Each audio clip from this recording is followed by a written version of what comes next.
Yeah, I'm just thinking, man, this shit, man. Yeah, man. Man, there we go again. Man. We back. Pop We up boy. back. But this time it's not a pop up show, it's a scheduled Right. show. This is So more scheduled. now that More we schedule organized. it, more organized. Just put it like that. Yeah, you right. But y'all know who it is, man. It's a dynamic duo, man. We finna bring y'all another show, man. And we got Mr. Miles Garrett stopping through to talk sports with us. And he'll be in about 10 minutes and he'll be ready to talk. But we're gonna talk Fox Braves, 5 we're game. gonna talk Hawks, we're gonna talk Falcons, we're gonna talk it all, man, because that's what we do. Robert Blackman, Right. man, you What's always good, on point, Robert? man. Whenever we match that live button, you right there in the chat. He there, And trust man. Robert and trust Robert me, Dell, we man. Front row you, seat. man, you just don't know how much we appreciate that, bro. No, I'm telling you, man. Seriously. Yeah, so yeah. Swisher Sweets, what's up, my guy? Whistle. Yeah, so I mean, look, if y'all have a question, man, we might pick one or two questions out of chat as the conversation go on. So y'all stay in tune and don't be scared to drop a question as we talk because Mr. Garrett always welcoming questions. Doug, what's up, my guy? Heck yeah, man. I'm saying we're gonna get it going in a minute. But yeah, man. Hey man, it's hot out here, man. I ain't gonna lie to you. I don't Woo, know about y'all, 96 but degrees, boy. man, Woo, that heat been boy. wearing me out. Smitty, I gotta ask you, because it's summertime, outside of water, like what's your go-to drink when it's hot, man, like this? Water. That's all I can drink. This is all I can drink now. I feel Yeah, you. yeah. See, one thing about it, man. Um, can't drink sodas because I'm diabetic and they're not good for me. Right, right. Then you look at the other aspect. Can't drink Gatorade because it's too salty. Because I'm Mm. a transplant patient, and I take blood pressure medication. So I stick to the H2O. Hey man, I ain't gonna lie. I think I created me a little something, man. You can get some natural hydration from watermelon and stuff like that too. So I can't man, eat that because it's too sweet. God almighty, no, Smitty, you're hurting me out here, man. My goodness. And a lot of what they don't tell you, RJ, what's up? That's our What's good, plug, family? man. The news plug. RJ, what's up, my guy? One thing they don't tell you about watermelon, this is actually bad for your kidneys. And your body, if you didn't have kidneys, your body couldn't process watermelon, filter it the Mm-hmm. right way. I'm about to So, say you're filtering. Mm, so I don't mess with that either. I eat it every now and then, but mm. I don't make a habit. I eat it in moderation. No, I get that. I get that, Donald, man. I what's ain't up, gonna my guy? lie. I took what's good, Donald. What's good, Antaro? Yeah, hey man, I ain't Moody. gonna lie to you. I ain't gonna lie to you, man. I took that watermelon and some the actual like juice from it, and man, I brewed me some tea, man. I might have made me some watermelon tea, and that thing was busting. I ain't Funny gonna. thing, it was a restaurant down at Underground used to sell watermelon tea, and my wife hooked me on to it. When she hooked me on to that, I didn't want no other tea. But the honest thing about it, after a little while, I couldn't drink it no more. But the only two times that I had it, two large ass cup, I wouldn't even share it. It was so good, and it was something different. Right, We got man. the historian with us tonight, man. So look, we got a full house, and we're gonna have a good time. Oh So yeah. he popped out. Well, he'll StreamYard, pop back in. StreamYard, probably StreamYard StreamYard. involved. You Yeah, know you how know it. they go, man. I don't know what it is, man. It just seems like Hey, Doug. sometimes the Doug. Doug. I'm just saying. I'm trying to keep it real. You know how I do, man. You know, hey man, the hey things I man, done been watermelon's through. A lot of good, us man. I taught me like a it. lot of things, man. You Yeah, just got to keep and flushing, man. You got to keep flushing. Can't just my let it wife keep always sitting in there. true story. My wife always say, with watermelon, she don't like to eat it outside because the fly be flying around. You know, when you was a kid and you sit on the porch and eat Hmm. watermelon and it flying all around your mouth and shit. Oh yeah. Oh, I get it. Don't tell me she might have got one. Don't tell me she might have bit one. No, I don't think so. But we lived back then. We lived in the hood, so you just never know what we ate. Just keep it real. Oh man, yeah, yeah, yeah, What's up, yeah. Georgia dog? What it do? Well, he said he watched Hot Digest. I'm a sub on Hey, that thank platform you. as well as minute. We truly appreciate it, my brother. Truly Definitely. appreciate it.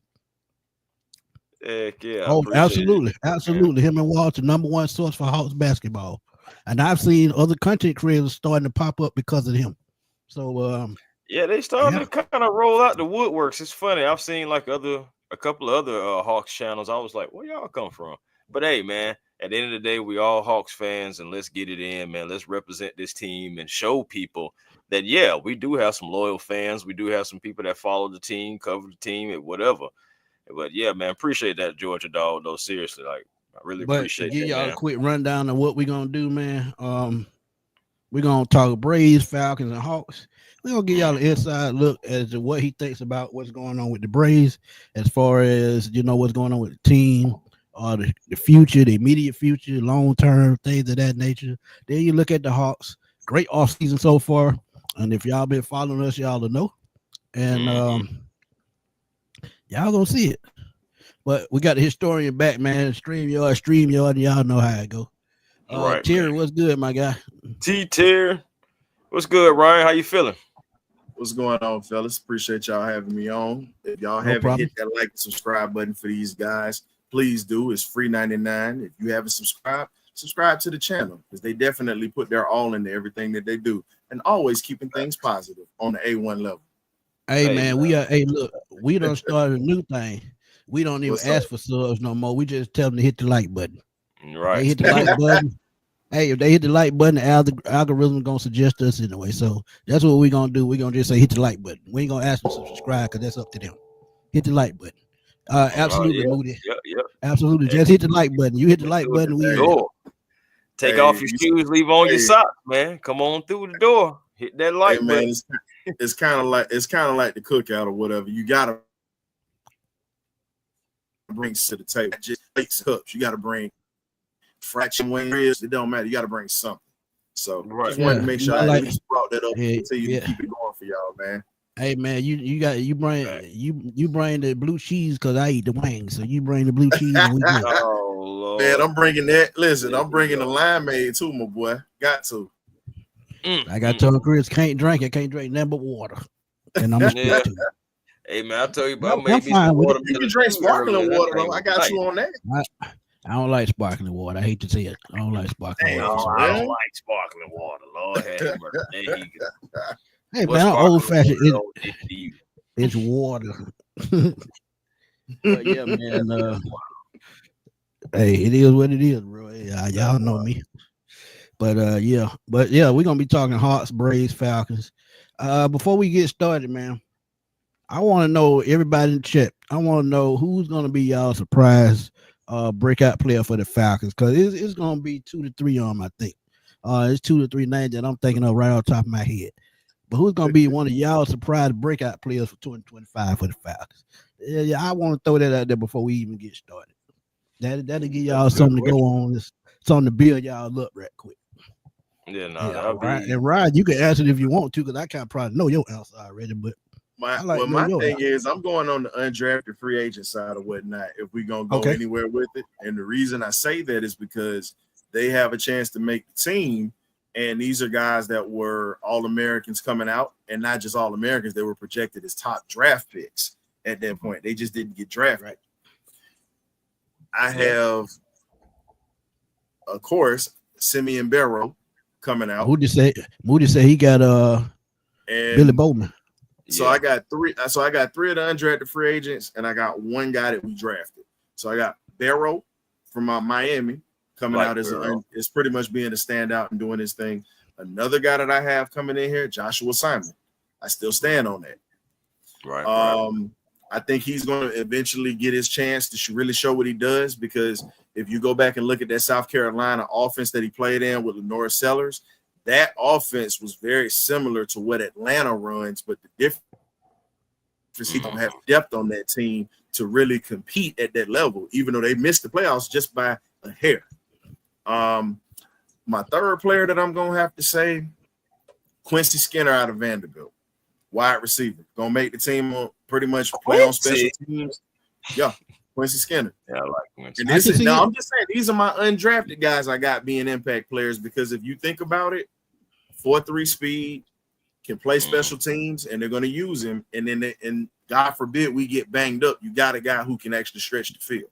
So that's the reason I say that. But the drafted players, my breakout player for the drafted side is going to probably end up being Jack Nelson because he's going to be called. He's going to be called early because again, we get banged up every year on the offensive line. So I see him having a chance to really come in and do some things. So pass protection is something that PFF said we were rated high, but the eye test don't lie.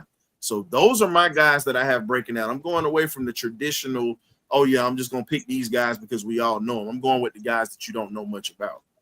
M Dub, the franchise. What's good, my guy? He over there in Germany representing the Falcons. What's good, M Dub? We got my brother at arms. We got international fans in the house. So shout out to M Dub, man. Like I always say, man, enjoy that autographed jersey that you got from Bijan. You deserve it, my brother. Putting your life on the line for the country. Truly appreciate it. But as we said, our special guest is tuned in.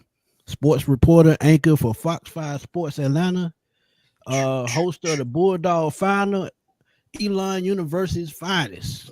Yes, sir. Mr. Miles Garrett. What's good, Miles? Been a minute. The real Miles Garrett. What's going on, Miles? The real Miles Garrett. How's it going, guys? Yeah, sorry I'm late. It was a long day at work. I just changed into something. All good, my brother. We already know. I was about to say, man, Miles was getting it in at the gym, y'all. It's all good. We know.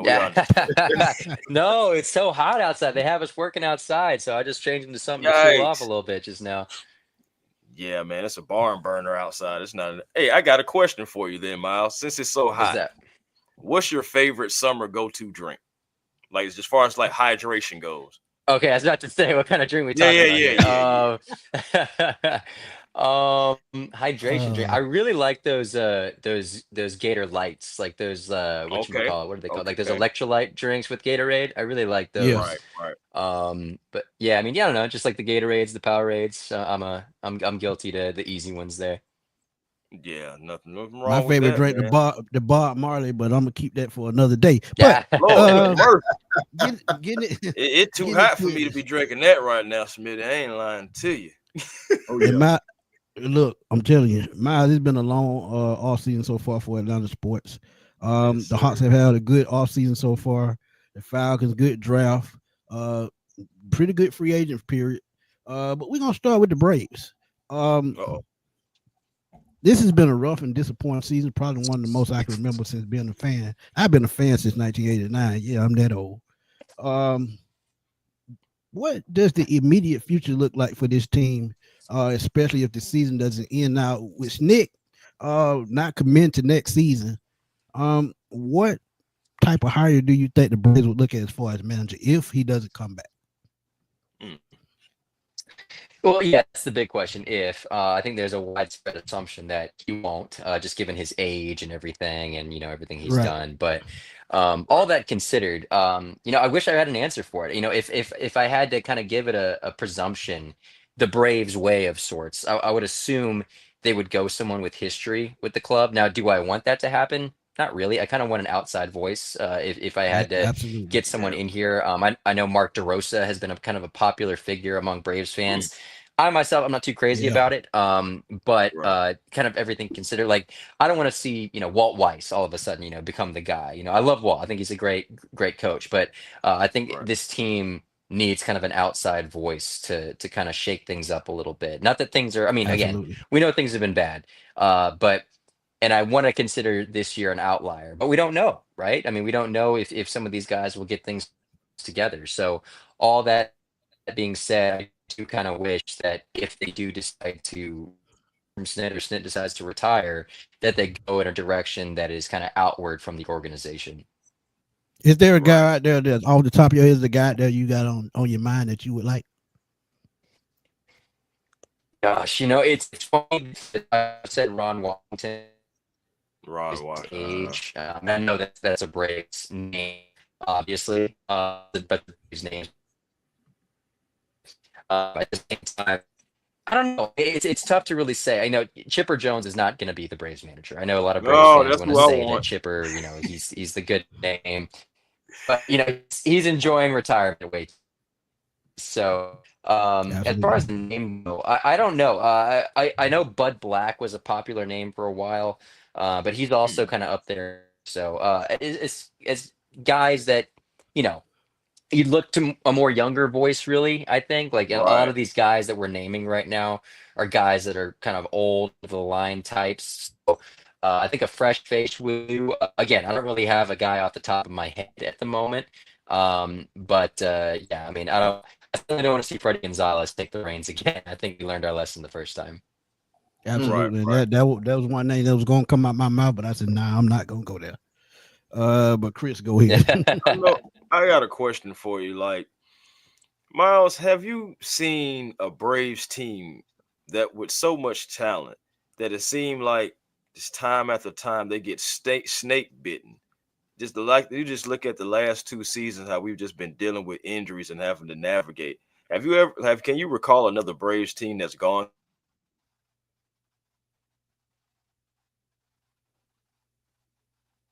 Hmm. He froze on us. StreamYard is StreamYard, as we see. You got a question, Ryan? Go ahead. He'll pop back in a second. Yeah, I'm StreamYard, man. You know how they do. Okay, finish your question. No, There I you go. basically was asking. I was just asking about some the Braves in like the past 2 seasons just dealing with injuries. Like, have you seen another Braves team that's gone through this many injuries and with so much talent?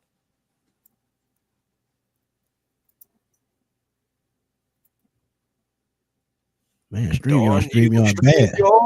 StreamYard. Come on, man. That's what But I'm yeah, saying. I mean with yeah, StreamYard devil is busy. and look, I Look, get it. look. You done I started get talking about the Braves or whatnot, and you see what happened. yeah, that bad season turned to bad Yeah, reception. everybody doing this. Everybody but look, I agree with that, man. You want to go younger, and Chris, it's ironic that he said that because We were just what did talking we talk about about on the show? that. Yep, We going know that younger. they're gonna go in house. I knew it. I knew it. Man, they That's need the Braves way I because prefer outside voice as well, though. but it's I'm with you on somebody. that. You got to Go ahead. go outside when you talk about the Braves at this point, because we understand that we have a certain way that we do things, but let's be honest, it hasn't been working. 2021, okay, we hit a stride at that point, and then when you go down and look at when we had the top offense, when we were just pretty much putting the ball over, pretty much going yard all the time, it really you just sit back and just think like, wow, we should have actually won the World Series that year, but Philly had something to do with that. But can't be mad. Can't be mad at Yeah. that. We got to start trying new things at this point. That's how I look at it. Facts. Miles, you there? Do we got Miles back? Come on. No, Don't do us like this. Don't do us like this. you got to go out and come back in again. But yeah, man, they got to go outside this time, man, because as I said on the previous show, we've been seeing the pattern. Um, Bobby Cox wants Freddie Gonzalez to replace him. Then when they replace Freddie Gonzalez, they go straight to Snit, who's been in Triple A Gwinnett for God knows how long. Right. So would they take that route? Would they? Do they have a young guy in minor league baseball that could be moved up? I could see that happening. So yeah, but you got to get a fresh voice, and I feel like somebody on the outside that's probably been with an organization. Say for instance, you go get a Yankees bench coach or a Dodgers bench coach, somebody that's won, or Astros or somebody of that nature. That's what I would like to see. We got you right now, Miles. Right? I hope so. Yeah. Sorry, I just moved locations, Okay. hoping Great. the signal's better. Great. That's okay. Cool. Things happen. But Chris, go ahead with your question, my brother. Oh, okay. Now I'm gonna try it one more time. I just wanted to know, like, it's okay. You seen how we've gone through so many injuries the past 2 seasons, and I just want to know, like, just from your expert experience and just from what you've seen, have you seen a Braves team with so much talent that it just seems like they're just so snake bitten? It just pitcher after pitcher, player after player going down with injuries.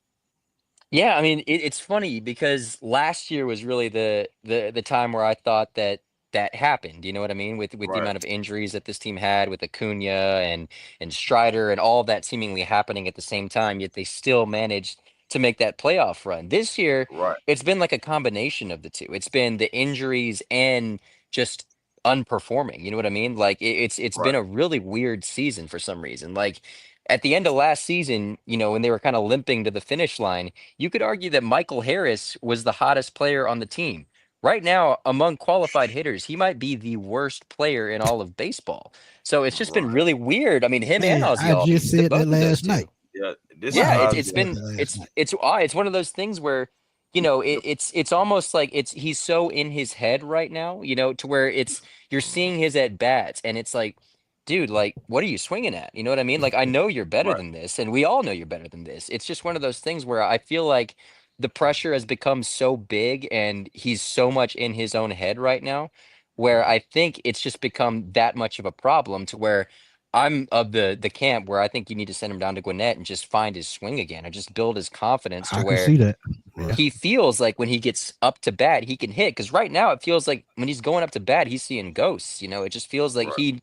he's Yeah. going up there with zero confidence to get a swing on the ball. Zero. And again, that's just Michael Harris. You got Ozzie Albies as well.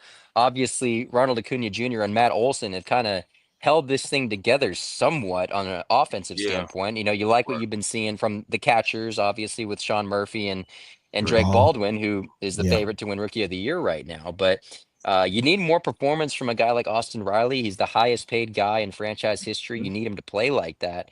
And you need a shortstop right now, guys. I mean, Nick Allen is not Absolutely. your long-term Yeah, solution. man. I You got to know. figure that out. I know Mm. it. I know it. Ryan, you got Ryan, something you got a for us? question? Most definitely. So we were speaking on possibly managers before you ended up leaving, and we were saying that the farm system has been up and down. You know what I mean? I know they like to hire within, but how would you feel if they went after Joe Girardi? He's sitting right now waiting for a job right now. Would you consider bringing in a guy who unfortunately ended our season a couple of years and actually comes from a winning pedigree as a former Yankees player and has 4 World Series up under his belt and coached some winning ball clubs? Yeah, no, I wouldn't. I certainly wouldn't be opposed to it. Now, manager is just kind of an interesting position because it's not necessarily a coaching job per se, right? It's more or Right. less you're creating the lineup, making decisions. Now, from an experience standpoint, playing and managerial wise, I think he's a Mm-hmm. great candidate. He's not too old. Yep. Obviously not young either, but he's not too old, and I think he's a fresh face that could provide some value for this team, just given his experience and what he's done in the past. I think he'd be a great hire. Certainly worth an interview, I think. Because I Indeed. One of think our he would. followers said he would look at David Ross. And y'all remember he was a former Brave, managed the Yeah, and that's what I'm Cubs. Mm-hmm. talking about. Yeah. Mhm. David Ross But would be cool. our boy RJ, our plug for news outside of you. He said, I have a question. Do you guys believe the Brave have peaked? And is it time to retool / or rebuild? That's a great question. Ooh, Miles. Russell. Yeah, no, I'm not of the camp to completely tear it down yet. I know there's been some that have Yeah. said, obviously this team is in a sell mode, I think, at the deadline this year. But I don't think that means tear it down. Like I've seen all the scenarios, trade Ronald Acuna Jr. I think that's absolutely crazy, given where this team is. Again, this is a team that has been in the I agree. playoffs and has been one of the best teams in all of baseball for the last 5 years, you could argue. So Right. to have one bad season and tear the whole thing down, I think is ludicrous. Now, do there need to be changes? Yes, I think you can argue a retooling is necessary. Mm-hmm. But I think you have some really important decisions to make, right? I mean, it starts with the pitching, right? Because this team, with all the injuries considered, somehow the pitching has still, relatively speaking, kept you afloat, even with everything that's happened. Chris Sale, you talk about this entire pitching staff. Right now, there is no sure thing going forward. Chris Sale, as great as he is, he's old and has injury history. You love Yeah. what he sees when he's healthy. Spencer Strider, you don't know what he's going to be yet going forward. I still think there's an area of him that isn't 100% yet. Just given how hard he throws and everything that is in his pitching repertoire, I think Mm-hmm. that he still needs a little bit of time to get back to full strength. But right now, That's 2 major surgeries that he's had on that Yes. elbow. You don't Yeah. know if he's going to be Absolutely. the Spencer Strider from before. And then AJ Smith-Schauber, another guy who had another Tommy serious John. surgery that you're dealing with. Obviously, you like what you're seeing from Spencer Schwellenbach, but again, he's no sure thing. You basically had a season's worth of tape on him right now. You don't know Yeah. if he can continue that. And then Grant Holmes, really, at this point, who is a guy that you're encouraged by what you're seeing, but is Right. he your long-term solution there? You don't know.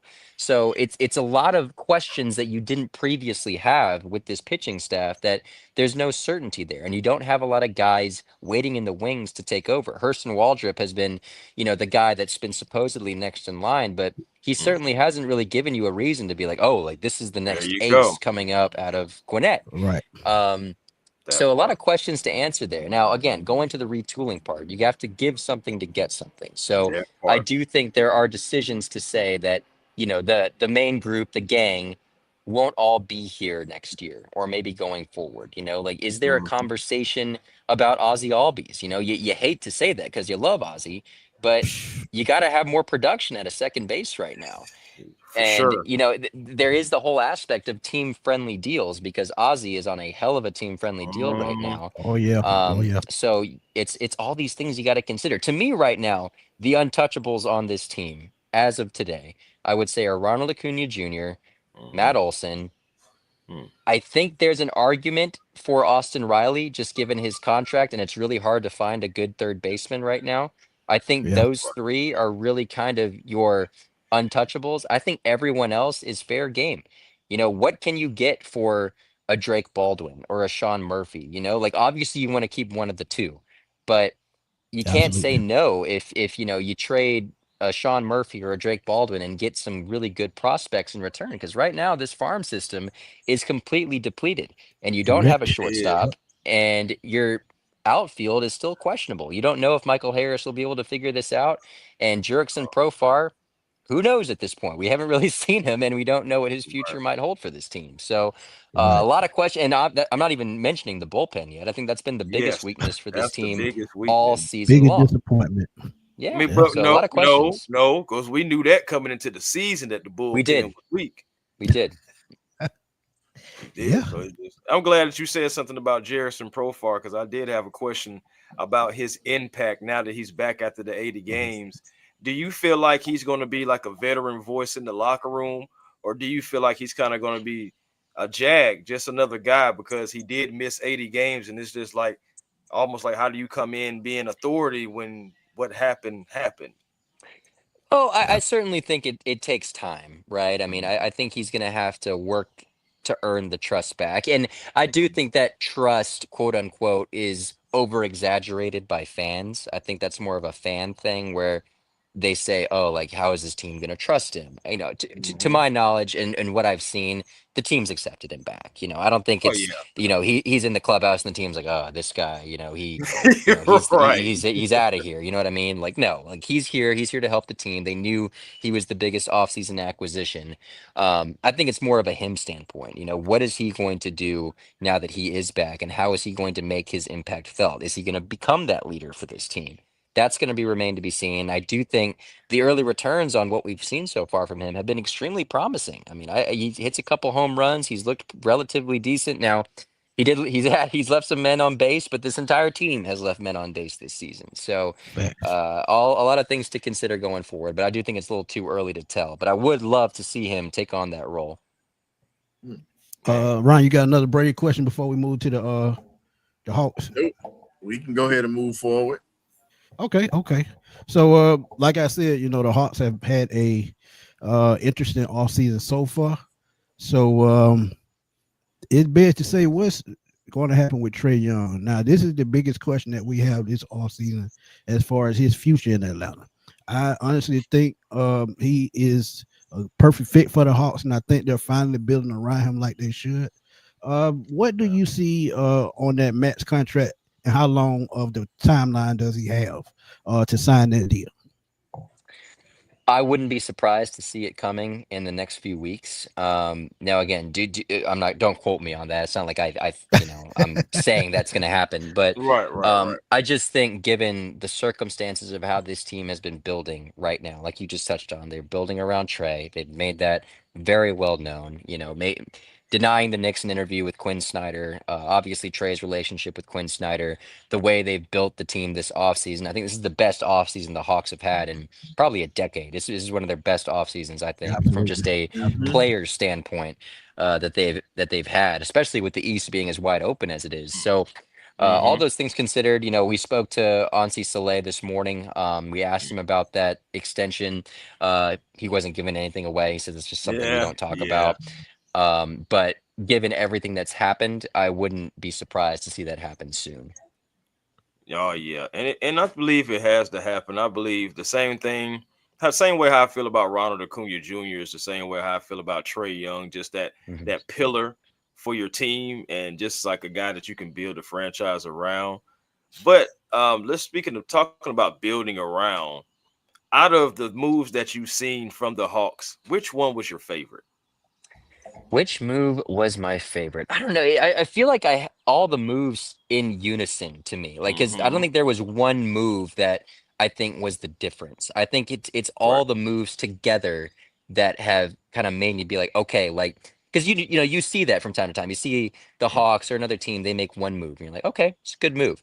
I think right. all these moves kind of coincide and complement each move that was made. So, Agreed. um, you know, you lose Clint Capella. That needed to happen. I think it, Right. it it ran its course in Mhm. Atlanta. But adding Indeed. KP, that was huge. You needed a veteran. You needed someone to replace that position. That's huge. You get him there. You get Kennard. You needed so desperately to improve this bench. And I think that Mhm. has been the big. If you had the long-winded answer to this question, I'd say the improvement to the bench. Frankly, I think that has Right. been the biggest improvement. You add Alexander as well to that mix. You add Luke Right. Kennard as well. Now you got Asa Newell coming off the bench. This is now a team with exponentially more depth because There last you go. year you had some promising guys in Dyson and Trey, obviously, and Risa Mhm. Shea performing as well. Jalen Johnson, as good as he is, as soon as he went down, you knew the season was over. So Man. now you have some guys that can pick up the slack a little bit. And, Yeah. if you lose someone like that for just a little bit, the ship hasn't sunk yet.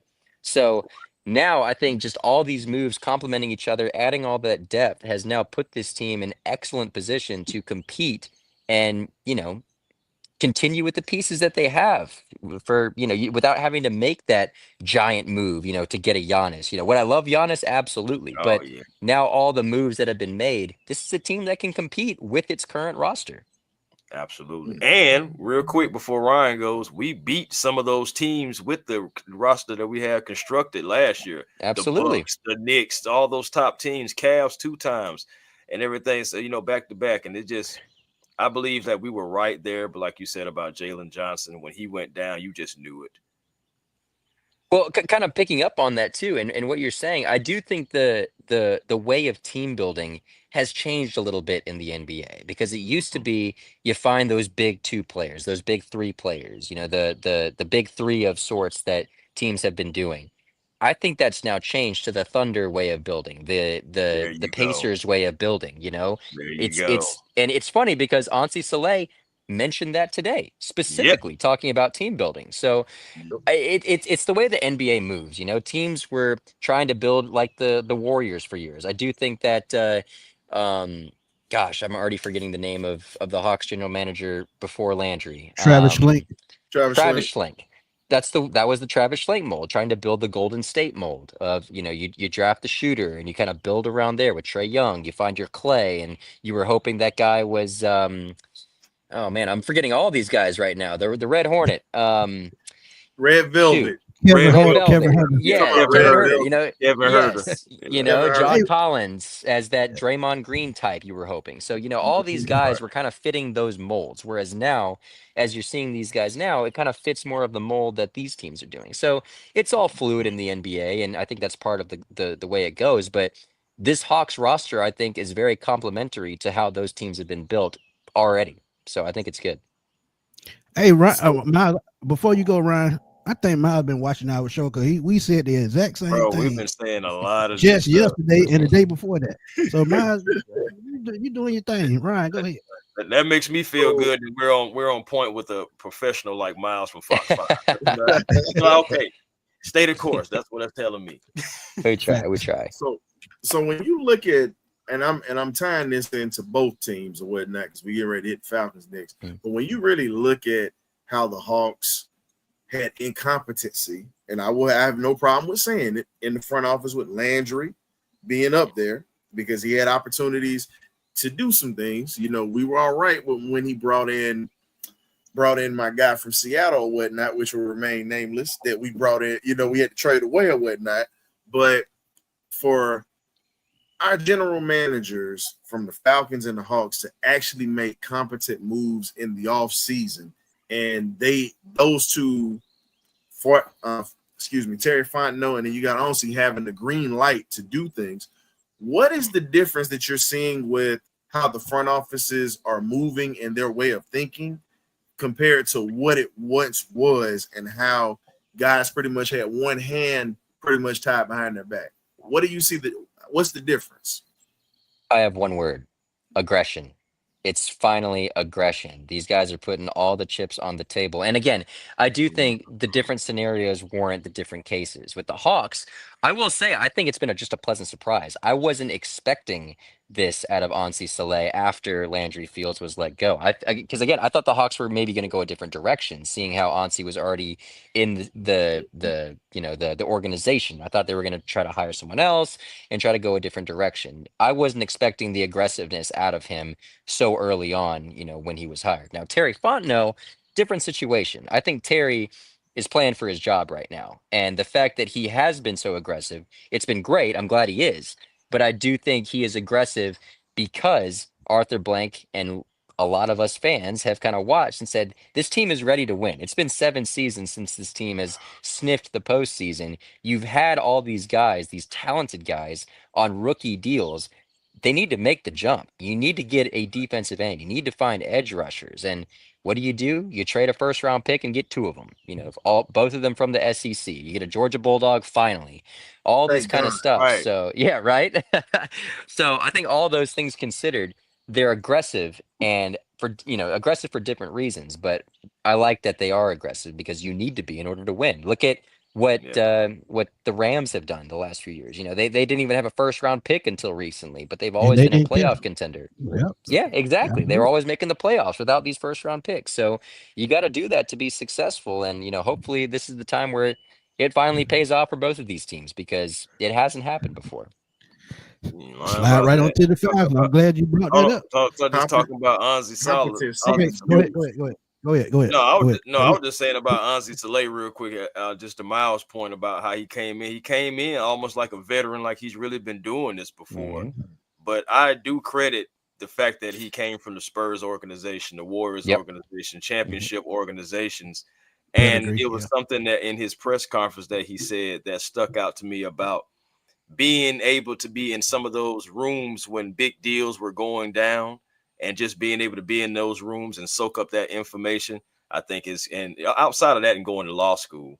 But, so all those things are factoring into, Anzi being able to be, man, the difference maker that he's came in and being in just a few months of taking over the job. So, hey, I love it. Facts. But sliding into, he talked about first round, he talked about aggression.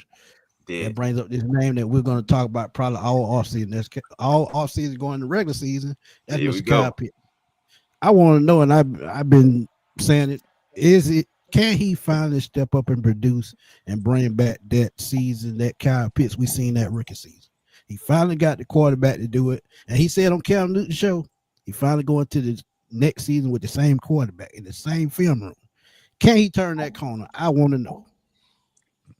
Man, it feels like I've had this conversation for the last 4 years, haven't we?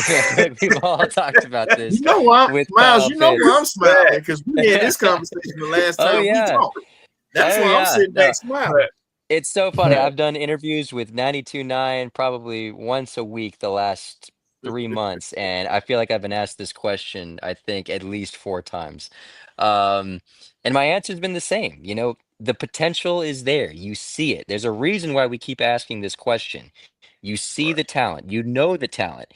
It's just, can he put it together? And we had this discussion. I don't know if it was with you, but talking about the excuses. It's been the Yeah, quarterback we play. talked about He that. hasn't Yeah, yeah, we had talked he about that. hasn't had Yeah. a consistent quarterback. Hmm. However, that argument was completely destroyed this past season with a man named Brock Bowers. The So legend, Yes. the that's Yes. th- legendary Brock Bowers. that excuse, a guy who's supposed to be a unicorn, you no longer have that. So that excuse that we've kind of carried for Kyle Pitts the last few seasons, I don't think is valid anymore because of what you saw in Vegas last season. So all that aside, yes, it is good that he does have now, we hope, fingers crossed, a Fingers crossed. quarterback who is here to stay and is here for the long term and has a lot of talent, especially given the fact that you have a lot of other weapons on offense to divert some attention in two good running backs, a very good wide receiver one, a pretty darn good wide receiver two, and now Hmm. you. When he first got to this team, he was the only source of this offense. So the Right. fact that he shouldn't be able to replicate or at least come close to that success from a yardage standpoint, obviously you want way more touchdowns than one, but all that considered, this all should be a time where it's put together. And also, you go into the offensive coordinator side too, because learning a playbook, Mhm. it's hard. I get it.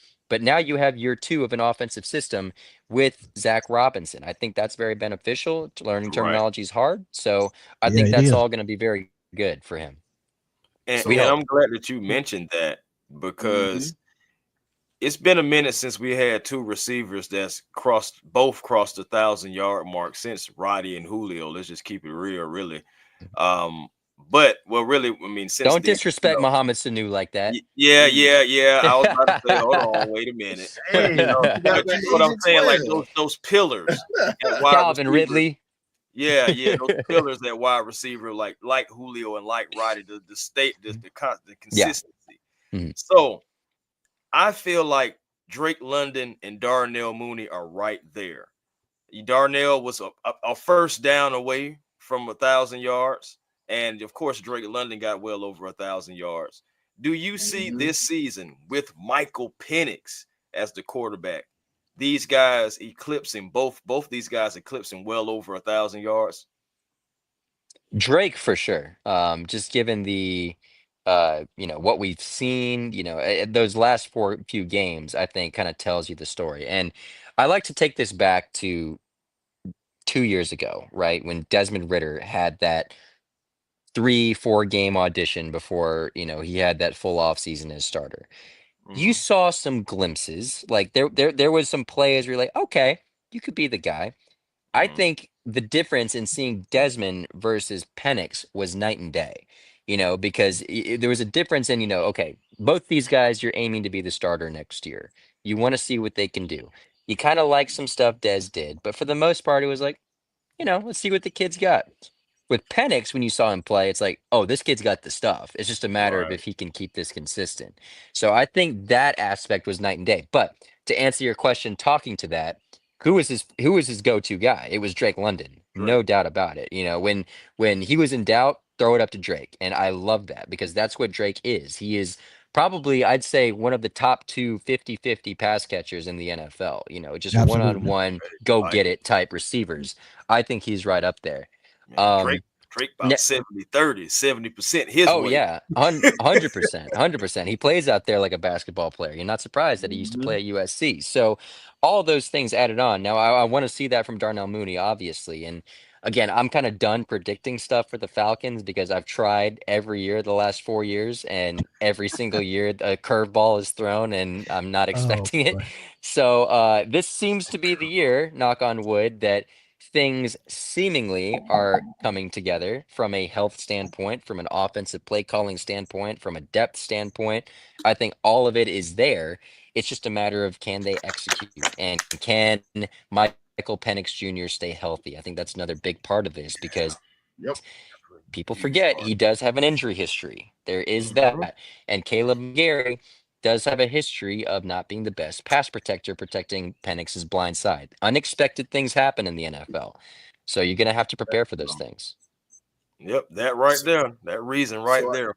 Miles is so the I got a lone question for reason you, why people Miles. watch Fox 5 around here, y'all. Exactly.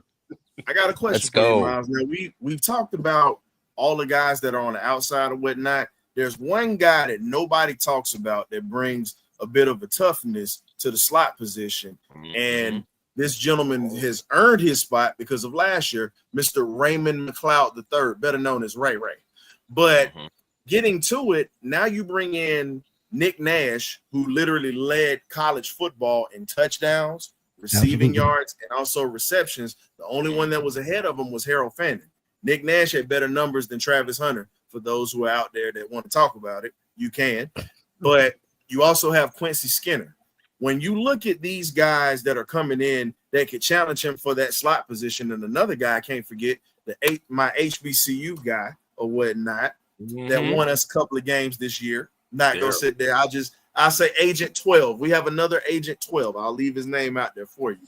But when you look at the competition or whatnot for that slot position, how do you see this thing going for this offense? Do you see a huge rotation of slot players that are going to be getting opportunities, or do you actually see them putting these guys on the outside and rotating them with the starters at this point?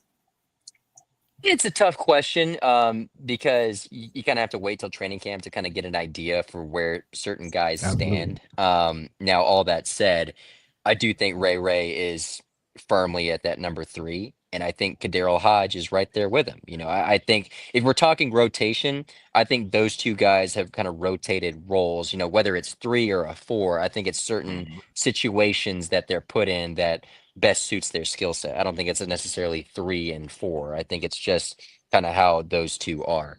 Don't discount Casey Washington. Casey Washington's got some pretty good repertoire with Michael Penix Jr. He had it in the preseason last year. I think he's primed for a pretty good training camp. We'll see. Nick Nash, obviously, you're excited to see what he can do. But a lot of this, we're just gonna have to wait till training camp. We can't really tell. You've seen stuff from minicamp, you've seen stuff from college, but once these guys are out and actually playing preseason games, I think that's the time when we can have a better answer for that. Okay, so I'm sorry. Go ahead. The only reason I was asking about, you talk about these slot receivers and different things, because at the end of the day, our production across the middle with these slot receivers is going to open up a lot for Kyle Pitts this year. And if they focus on that, I think Kyle can actually have a hell of a year, but we really have to use that slot position to the max outside of the two guys that we have on the outside, really to open up the middle of the field and let that big body tight end eat along the seams of the football field. I'm looking at it from that standpoint of what can you do to maximize the potential of this offense in this passing game. No, absolutely. And who's to say you don't even put Kyle Pitts in the slot? We've seen the Falcons do that. You've seen, that's why he was drafted. You can put him at wide receiver 1. You can put him in the slot. You can line him up at tight end. That was the unicorn. That was why you drafted this guy and why all this stuff happened. So that's what's the beauty part of Kyle Pitts. It's the variation. So I expect to see that. But yeah, obviously, if we're talking a strictly tight end 1 position, that slot aspect does open things up in the middle for sure. Oh yeah, I know one thing, y'all. We've been talking about the bells and whistles. We've been talking about the flashiness. It's time to get a little gritty and get in these trenches. How important of a year this is for Arnold Abercrombie with all the new additions, like the Walkers, like the Pierce, like the Trice coming back and everything. Like, how important of a year is it for Arnold Abercrombie to really just shine?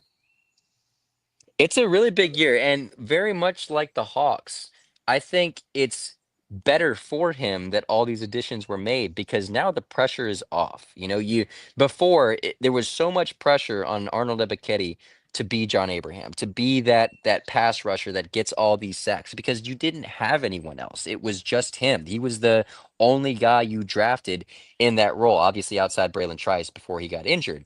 But now you've got Leonard Floyd, you've got Jalen Walker, you've got James Pierce Jr., you've got now Zach Rook Harris, firmly taking that spot in the middle. Yeah. You got Dorless. You've got, Yes. all these different guys, Harrison the still got linebacking TQ positions. Zach coming back. Harrison. Yeah, so you've TQ. got bodies now, and you have guys that are primed to obviously be in that starter role, and you want them to produce. But now you can use more of a rotation. You can use them when they're fresh. You can put them in situations best suited to their success from a defensive standpoint. And you're also adding in the fact that Jimmy Lake's not calling plays anymore for this defense, and I think that's a good Boy, thing. ain't that a Given relief? what was said, Lord especially Jesus Christ. from Matthew Judon last year, I think there was a lot of truth to what Judon was talking about with the different Oh, sets that were absolutely. being put in. Oh, yeah. Yep. So I really like that aspect of things, and I think that it's just going to be really good for AK because the last 2 years Good. he's finished the season really, really hot, especially this past season. So I just hope that he Yes. carries that into it now that that pressure is kind of off his shoulders. Yes, he was one of And the speaking best of, pass rushers in the last stretch of the season, man. And he's Hmm. supposed to have 10 sacks, but a couple of his sacks got called back due to penalties that wasn't on him, but Yep. his production was there. He was definitely getting there, man. I'm rooting for Arnold, man. I'm hoping that he really be able to turn that corner. What you got, and Smith? speaking of pressure, um, one of our strong points a couple of seasons ago was the linebacker position. Last couple of years, we had a big drop off, and we signed a free agent who's probably going to be one of the biggest sleepers in free agency, is Divine Diablo, coming from Las Vegas. And Coach Raheem Morris has been raving about this kid, and he's a former safety converted to a linebacker. We know that. And Troy Anderson has been, injury prone the last 2 seasons. Divine Diablo, is there a chance that he ends up getting that green dot? Because I know Ellis had a great year last year, career year. But as far as a middle linebacker that can run sideline, is very versatile. Can he get that green dot from defensive coordinator Jeff Ulbrich? Oh yeah, I think no doubt. Now, obviously, you mentioned a lot of those names that I imagine are on paper penciled in as starter, like Troy Anderson. You expect him to be the starter, and he's had just horrendous injury luck the last few seasons. You hope he's able to figure some things out because when he has been healthy, I think he's shown some pretty good glimpses of what he can do, of being that linebacker that can kind of go all across the field and make those kind of plays. But the best asset is being healthy, and he has not been that. Right. So getting Devon Diablo certainly, of course, gives you depth. I think that's a big part of it. Obviously, you like what you've seen from Caden Ellis, and a lot of these guys can play. Like, who's to say Jalen Walker won't be playing some linebacker for this team? I mean, he's going to be kind of all over. I think the way this is organized, I think James Pierce Jr. will be more of that de facto edge rusher, where Jalen Walker is more of the Swiss Army knife, where he's going to be kind of Right. all over the field, edge rusher, linebacker, kind of what he did at Georgia. We saw it. Mhm. So Kind of like a Michael all Parsons those, role.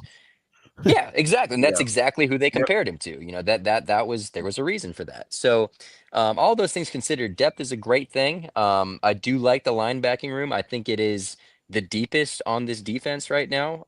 So I hope that they're able to pick up to from where they left off a couple years ago. Don't forget Cool, JD cool, Bertrand cool. as well. I mean, I don't want him to Yeah. start, Oh yeah, but I Captain like I America. like Oh yeah, I like I that like him kid, on the Oh, though. team. Captain Yeah, America. I He like does look JD Captain though. America minus the shield.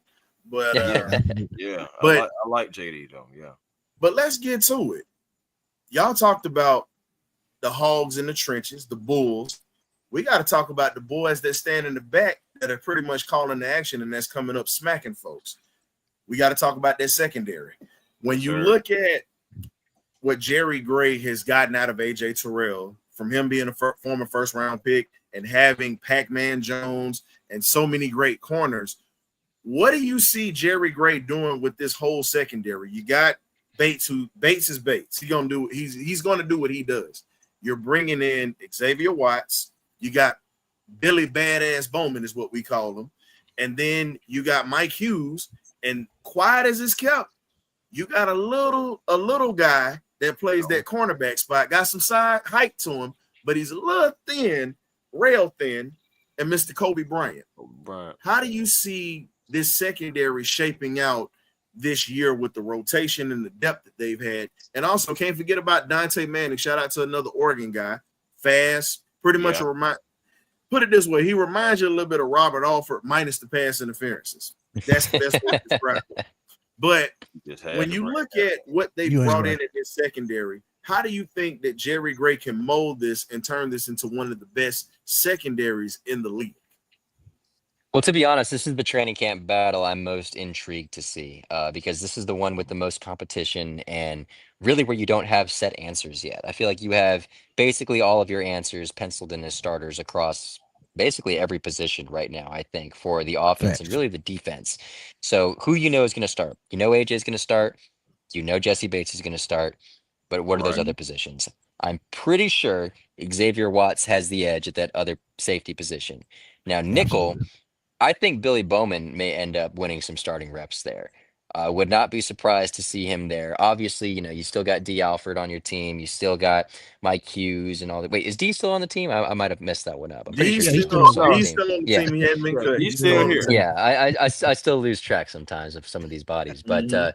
but no, but again, like you've got depth now. Like you got Mike Hughes, D. Alford still on the team. Kobe Bryant, obviously, you want to see him do some stuff.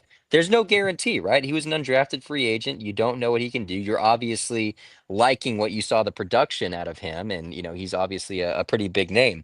But these guys are going to make their impact on special teams. Kobe Bryant, that's where he's going to live in the preseason, is special teams. So he's going to have to make his presence felt. Now, all those things considered, if I had to guess what it would be for the first game, I'd say AJ, Jesse, Watts, and Hughes. I'd say that's what the four set Like looks it. like. After that, probably Bowman and D. Alford. So I'd kind of have it in that regard. So again, things can change, but that's where I'd say right now. Okay, Okay, I okay, like it. I okay. like it. All right, Hey Chris, man. Chris, Chris, go on and close us out, man. Go Hey on. man. Can I, can I I have ask a you one question. more question? Okay, go ahead. Go ahead. Go It ahead, ain't bro. Falcon related, No, you but go before I go. hold on. You know I got to do this for my guy real quick. Uh-oh. I You know I don't know got if to we do should have. I it. don't know if we should have did this. You damn right. You damn right. We gonna do it. Let's get to it. Oh, there it If is. we There gonna it talk is. Let's about it, let's do go. it. Hey, so now that the smoke is cleared, that we see that Gunnar Stockton is gonna be the starting quarterback at University of Georgia. Here's my question I have for you: how much confidence should we have in a guy that's played in 6 quarters, and then you have a talented quarterback that's behind him, much more polished, if you want to be honest, and Ryan Puglisi? I watched him up north and play. Hey, Do you think that point. the trust that he has in Gunnar is going to weigh out, or do you think Puglisi can actually overtake that job eventually over the season if Gunnar doesn't perform? I think this is Gunner's job, hands down, no questions asked right now. And before, going into this offseason, I would have said that quarterback competition, slight edge to Gunner. Right now, I'd say it's Gunner's job, no questions asked. It's going to be him. Now, all of your sentiment is true. Ryan Puglisi can sling that thing. And I Oh Mhm. do yeah. think, And and I, run. I, I honestly compare a lot of this, and I do think Gunner is a better prospect from what he was now. But I like to compare this sort of to when Stetson was the starter ahead of Carson Beck, because Ooh, Carson had more of the intangibles compared to Stetson. Again, Right. not saying that Stetson is like Gunner. I just do think from a standpoint, a little bit undersized, not necessarily the big giant guy. Gunner's got a hell of an Right. arm. A don't know if a lot of Georgia Yeah. fans know this. Gunner well, can we saw that in sling the that Sugar thing. Yeah. Bowl. We Two Oh seen yeah, touchdowns that. were Sweet. dropped. He has he Two Yeah. he, touchdowns were he dropped in can that throw ball that game. thing, man. No, right. Gunner's a ball player. And I think a lot of people are going to find that out. I think a lot of people are underestimating who Gunner Stockton is. Again, very very Jake Frommey, very Stetson Bennett, not that sexy quarterback that everyone's raving about because they know the Mhm. big time prospect. Gunner was a heck of a prospect coming out. Again, like I said, people forget. Gunner was a very big time prospect coming into Georgia. He just isn't recent. He's been in the system. Kirby Smart values guys that know the system very well, that know Bobo, what he wants to do. Um, Again, never say never. If Gunner doesn't do well, who's to say that Ryan Puglisi can't unseat him? But every single year under Kirby Smart, what have we seen? It's been the same quarterback basically the entire season. Well, we Outs can't the say that, Miles, because Right. we've seen injuries happen and backups always step in for some. The only one we seen like that was Stetson, but when Fromm got in, Eason Yep, got hurt. Top prospect. Every yep, quarterback that we've had, even when Stetson was there, because DeJuan Mathis was supposed to be the guy. right. But Hmm. unfortunately, he had the brain tumor that he had to get worked on. But Right. every time Kirby has had a chance to have quarterbacks, that number 2 quarterback has always been the guy to start and stay the starter. Right. Yeah, Never no, fails. there's point, but again, it's come down to injury, right? I don't think it's been more of Right. a play thing. You know what I mean? To answer your question, but yeah, um, all those things considered, the fact that Gunner's going to be at SEC Media Days here in Atlanta next week, I think tells you all you need to know. The teammates want him there; he is there, so he's the quarterback of this team, and I'm assuming he's going to be going forward. Knock on wood. Hope you stay healthy, Gunner, because we definitely need you this year. But if not, we got old Pug in the back waiting. That's true, though. Shout out to Gunner Absolutely. Stockton, man. Good luck this year. But that's all I had, man. You take my hat off. I want to piss off all these Alabama fans. I'll wait for week 5. No, man. Chris, rock your Georgia hat, man. But yeah, okay. So 2026 is a very important year for the city of Atlanta. Just from the standpoint, the Braves, Hawks, and Falcons will all be in better situations when it comes to salary cap, tax lines, everything like that. So as we sit right here, who is poised to benefit off 2026 the most and possibly take us to a title? That's a good question. Man, that's a real good question. I was expecting to answer that why one. I saved it for last. Chris, you done unthinkable. You done stumped Miles. I thought I'd never did. The first. Now, I'll say this. I would have said the Braves, but the Braves are in such a predicament right now where I don't know what this team will look like next year. Coming into this season, we thought this was a World Series team. So a lot can change very quickly, right? So this team may come out opening day next year and look like the 2023 team, and we're going to be scratching our head saying, what happened in 2025? That was a weird year. Right.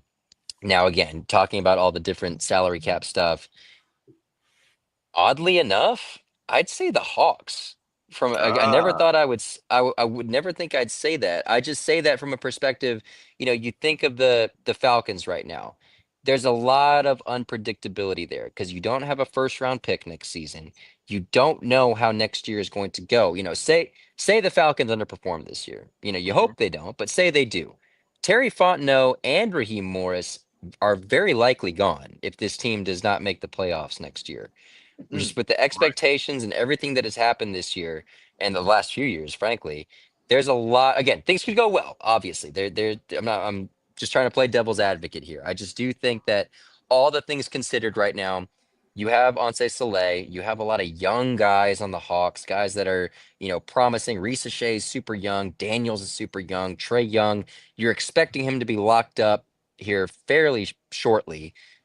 Asa Newell, all these guys.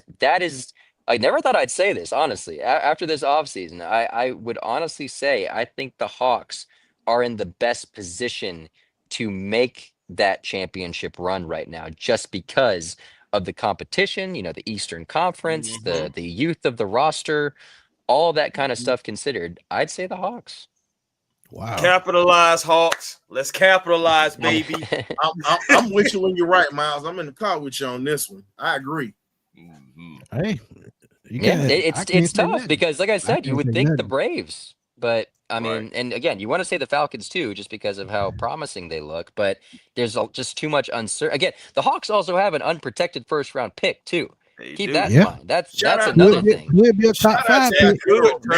First overall pick. You never know. That's another thing. That's crazy.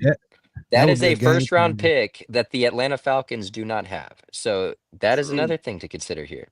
True. Facts. But Miles, as always, man, we appreciate you coming through, talking sports with us. Because look, you always busy, but you always support the Sports Machine and A1 Forever and Birdcage, and we appreciate that. But before we get out of here, man, please tell everybody where to find you. Absolutely. Appreciate it as always, guys. Love coming on. I always post most of my work on Twitter, X, whatever you want to call it, at Miles Garrett TV. If you guys still have cable, Fox 5 Atlanta, sports comes on at 6:55, 10:45, and 11:55. So that's usually when I'll be on doing my stuff. So that's where you can find me. So did you look at me crazy when I posted when I put that Acuna tweet? Because I actually got it from somebody else, because I know you were kind of looking at me crazy because I know everybody was jumping on my back, but it was a suggestion throughout by Carlos Pena, and I absolutely just answered it. That's all. What was it? Did I But- miss it? What was it? Yeah, it was pretty much we was talking about with everything going on with with the Braves. The Braves. Should The the Ronald- Braves entertain trading Ronald Acuna? I was pretty much getting No, jumped no. by Smitty and Debo. I wish I had you there, Miles, because I was the lone soldier trying to keep Ronald Acuna here in Atlanta. So, man, it's just a generational player, bro. A guy Now like here's the Ronald thing. Acuna. Here's my the one thing I'll say to that. I'd listen, but I would pick up the phone with the idea of 90% don't trade him, 10% hear him out. You know what I I mean? ain't Like gonna lie to you you, never Miles. I'm Miles, not you even never want to sitting say on the no. phone. I'm not entertaining They it. on But if we speakerphone. can, I'm like this. If we can have somebody in that front office to work out a deal like Bobby Bonilla's agent worked out, where he's getting paid the 20, 30, Goodness. 20, I'll entertain it at that point. Because think about it. Yeah. They paying this man up until 2035. Happy Think about belated getting picks Bobby from a team Bonilla for Day that too. long. I'm not Day saying it'll back. happen, but if somebody's stupid enough to give us picks for that long, you know what? Entertain it. That's what I'm saying. Herschel Walker trade. You never say never. You always listen Exactly. out. You always Yeah. listen. But the last point before you get out of here, do you see the Braves paying him the $400 million that I think is going to be the floor of what he's going to ask for? That's why I drew the line. I truly wish I could firmly say yes, but Right. I don't know. The Braves do not give big contracts. Now, I don't know if they'll make an exception for Ronald Acuna Jr., but I don't know if after the aftermath of the Freddie Freeman thing will maybe cause them to think differently. But here's the thing, you look back at the different deals. The Braves were never going to pay Max Fried that much. Dansby Swanson, I think there's an argument he wasn't. I think there's a good argument that he wasn't worth the kind of money that he got in Chicago.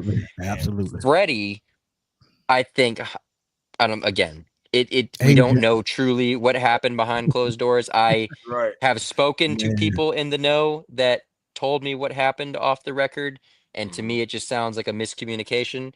But all those things considered, the deal needed to get done. Now, those are the two guys where I'm like, you needed to lock them up. No matter what the number is, Freddie Freeman, Ronald Acuna Jr. need to retire as Atlanta Braves. So, and again, also adding on to the fact, Ronald Acuna Jr. has never once even given you the hint that he wants to go anywhere else. Every time he's asked the question, and talk about a guy that might have decent reason to want to leave, with the way that, the maybe some local media has treated him, the way that he's, been received for certain antics, justified or not, there has been cause, depending on your maturity level, and obviously Ronald has displayed a lot of it, that you can react to certain things in a really bad way, how this city has gone. He has reacted in the best possible way and has always said he loves the city of Atlanta. He wants to be here. It's a dream come true to play in the All-Star game right here in Atlanta. That is a guy that needs to stay here. So, does Alex Anthopoulos do it? I think with Ronald, it's going to become a year thing. I don't think it's become a money thing. I think it's going to be a year thing because there is an argument about his health. You if you lock him up for 8-10 years, again, you're seeing it right now with some of the team friendly deals that this team has signed. You had Ozzy locked up long term. You got Michael Harris locked up long term. Spencer Strider. All these guys that are locked into team friendly deals that even now with those team friendly deals, you're like, when they signed it, you were like, whoa, like steal, absolutely. I can't believe these guys agreed to that. Whereas now you're like, maybe it wasn't such a great deal. So, you lock up Ronald Acuna Jr. to 10 years for however much money, we'll be cheering it and it'll be fantastic. But in year 3, if he blows out his knee again and suddenly he can't move, is it worth the money? It's a lot of things you got to consider. And I certainly don't envy Alex Anthopoulos for having to weigh those decisions. Alex, let's be honest. If he did trade away Ronald, now I get where you're coming from with that, but if Ronald was to get traded and he balls out somewhere else, Alex Anthopoulos would literally be hated in Atlanta, like Forever. Art Modell, even beyond the grave, is despised and disdained in Cleveland right now. That's pretty much Alex Anthopoulos would be even hated. with the Like, World People Series would ring. even forget. Yes, Miles. I was just about to say that. even People with the would World forget Series, about he the would still World be hated Series. for that. People would forget Yep. that. Yeah, Think we about did it, that with man. Alex If Smith people with look, trade. we as sports fans, now you know we do the platform thing and whatnot, but on the sports fan side of things, have short-term memory. Yeah, yeah. Think about it. It's only been 4 years since that World Series. Mm-hmm. And you already see the type of panic mode the whole city is in with the Braves right now. Right. And it wasn't just a this World season. Series championship. A championship always buys you time, but I not think so. that much How time. much time? Yeah, but how much? That's what I'm saying. Yeah, I think. think if the Falcons won the Super Bowl in 2016, I don't think you would have seen Dan Quinn and Dimitrov get fired. I truly don't.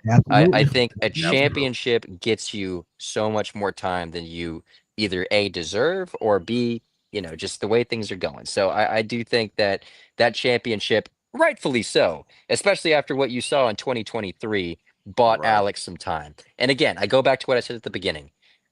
It's the outlier year, right? Like if you go back the last every year Alex Anthopoulos has been GM, this team has won the division or made the playoffs. So Yep. you can't fire everybody for one bad year. Is it a bad year? Absolutely. Are there questionable moves? 100%. But you can't blow the ship up for one bad year when your entire track record has been playoffs or a World Series win. Facts. Amen. Facts. That's But fact. we're gonna let you enjoy the rest of your Tuesday night, man. We really truly appreciate you coming on. And if you could stop by during the season, we would appreciate it because we always want insight as to what's going on with the Falcons. And we would definitely appreciate that. Absolutely, guys. Happy to do it. Hope we can talk soon. Oh yeah. All right. Was See you soon, Miles. See you guys. Thank you. Take it easy. Yes, sir. Hey, Fox boy. 5's Miles own, always baby. coming through in the clutch, man. Thank Miles for always coming through in the clutch, man. So Yes, sir. as y'all see, man, look, the crazy thing, he was speaking word for word with me and Chris and Ryan been saying on the last couple of shows about what's been going on with the Hawks and the Braves and the Falcons. So hey, that's all we can do is just give y'all honest opinions. Sometimes, hey, sometimes we be right. We're not always wrong. But I got something I got to say right quick, man. Okay. And y'all know me, man. I'm a pretty positive guy. But I'm telling y'all, man, thank y'all for the hate. I truly appreciate it because the hate motivates me. It motivates me to the point to just keep pushing content, keep giving great news updates. And, one positive can equal 0 negatives because that block out all the negative. But Meat Coach, thank you for always being negative on my channel. I truly appreciate it because at the end of the day, it motivates me and makes me a better podcaster. Thank you. Keep that hate as big as those muscles, man. Hey man, I look at it like this. You either not gonna watch or you gonna watch. But guess what? At the end of the day, you gonna be entertained, whether you like it or not. So apparently you chose to watch, my brother, and we definitely appreciate you giving us the time of day and giving us that comment. So continue to keep that coming. Keep those blessings coming, even if it's on a negative end. We definitely appreciate it because guess what? You push us to become better, brother. So thank you. That's it. Thank you. All energy is welcome. Keep it like that. Hey, Jane Brown, we're going to get off on a good foot, man. We appreciate you, man, for always coming through, my brother. Thank you, man. It, Josh been chilling with us the last couple of days, man. Josh, we appreciate you, man. 15K. I'm about come on, probably about 29 away. So just press the like button, man. Y'all press the like button. That's helped the algorithm. Miss Carrie, thank you for always tuning in. Yeah, Miles is a stand-up dude, man. I've had Miles on a couple of times. Anytime I need him to come through, and he do it, man. And I appreciate that. Steve Weiss, Terrence Mathis, Chuck Smith. I can go on and on. Thank them for always, supporting the Sports Machine. Without these guys behind the scenes, there wouldn't be no Sports Machine. And shout out to my boy Chris, Ryan, Berto, everybody who supported the Sports Machine to help me get to where I am. At 15,000 is a goal because a lot of YouTubers do not even get to 10,000. So Yeah, so it's a trying time, man. But all season podcast about nothing but you're watching. Absolutely, people are funny. I thoroughly enjoy Mhm. watching the content. Salute to the panel. We Thank appreciate you, you Gary. always, Miss Carey. Always appreciate you. Always. And I promise you, I would not talk about Yuri again because I thought I was gonna have to throw a bucket through the screen, the way you was laughing. But Robert Blackman, we appreciate you, man. You've been going strong with us the last couple of days as well. So Yes. Robert and Josh, we definitely appreciate both of y'all, man. Weeks. But if y'all got any closing arguments before we close out this show, man, please go ahead. The floor is yours. I mean, the only thing I got to do I is don't have say, any man, great arguments. show. Oh, You know, the only thing I got to do awesome is say, show. great show, y'all. I mean, I was happy to do this. You know, great having Miles. Torn, what's up, my guy? Yeah, great having Miles Garrett coming in, giving us his expertise and his realistic thoughts about our Braves, Falcons, and Hawks. So shout out to him. And dogs. dogs. Shout out to his work at and dogs. I do want to add that. And dogs. Great question too, by the way, Ryan. I'm glad you threw that question in because it was a great pivot. You know, I've been questioning that myself, but hey, man, we got to trust the process, and we all know, you know, and I don't want to start no shit, but we know how to boost the program. Yeah, and I'm gonna just leave it at that. Leave it at that. Hey, man, I appreciate y'all fellas having me on, man. You guys definitely are extended family or whatnot to the Birdcage, as I always tell y'all. Y'all got a look. All y'all got to do is knock on the door. We got Kool-Aid, fried chicken. We got it all in the cage, man. So got lots of hot sauce to go along with it too. But no, I definitely appreciate y'all letting me come on today. Hey, we're gonna probably end up having a pop-up show Wednesday or whatnot on some topics or whatnot. I might holler at you guys about it too, because we might be able to collab on that this week. You know what I'm saying? Cool. You know, do a little Birdcage pop-up, and you know, we collab on that show and talk about some things that's going on Netflix. I'll leave it like that. Man. But now you understand why I said we might have to have a pop-up show tomorrow. So yeah, Netflix will be on fire for a couple of days. Oh yeah. So, but also on Thursday, reason why we probably gonna have a pop-up show on Wednesday to let you folks know. In the Birdcage, we have the first female scout ever in the NFL, and Miss Connie Carberg coming into the cage. She's definitely was a trailblazer for the ladies out here, coming in from being a secretary to turning into a scout, and was mentored by the legendary Woody Hayes at Ohio State, who built that program, who taught her. And it's a lot more that we're going to get into because she did it for such a short period of time. But if you look at some of the draft picks that she had, from Mark Gastineau to NFL Hall of Famer Joe Klecko, also Marty Lyons, she pretty much helped build a sack exchange for the New York Jets, and also drafted Wesley Walker. But we're going to talk more about that on Thursday. Y'all got to tune in at 8 p.m. Great guest. Wanted to make sure I put that out for you guys or whatnot. Please tune in. No doubt. Every Thursday at 8, we got our regular show. But since it's the off season, and as my guy was saying, the off season is slow right now, talking about nothing. Well, we got something to talk about in the Bird. Love it. So as we say up in the check Thursday at 8, if you don't, you either get right or you get left. And if you don't tune in, you're gonna get ass left. So thank y'all for having me on, fellas. I love y'all. Appreciate y'all. I'll catch you guys tomorrow. Appreciate you, bro. No doubt. But man, hey, it's been another great show, man. Like he said, tune in, that history in the making. First female scout. That's something to rave about, man. You get to interview her, man. Y'all please go check that Birdcage LLC on YouTube. I will be pulling up for sure to check that out. So while you over there, man, hit that subscribe button. Help my boy Ryan. He almost to 1,000 subs. So please help him get to 1,000 subs. He's almost at the threshold. So he can get paid for putting out great content, man, because he's been doing it for a while as well. And a lot of people, you know, they have a problem with the way he approaches sports, but he's played football, so he looks at it through different eyes than me, Chris, or anybody else who haven't played. So it's just something to think about. Miss Carey, we appreciate you. Yeah, I mean, I'm knowledgeable and I'm silly at the same time, and a lot of people like that. Some don't, but if I'm not silly, I'm not me, and I'm always be me, and that's who I am. So good night to you as well. Stay safe out there in the Tampa streets. It's crazy out here. It's crazy out here, man. But Miss Carey, we sure appreciate you popping in because I know you stay busy as well. So thank you. Right. But like I said, if you got anything before you get out of here, we can roll. Hey man, we can roll, man. Of course, as always, tune in to A1 Forever Sports, Hawks Digest, tune in to Spitty Sports Machine.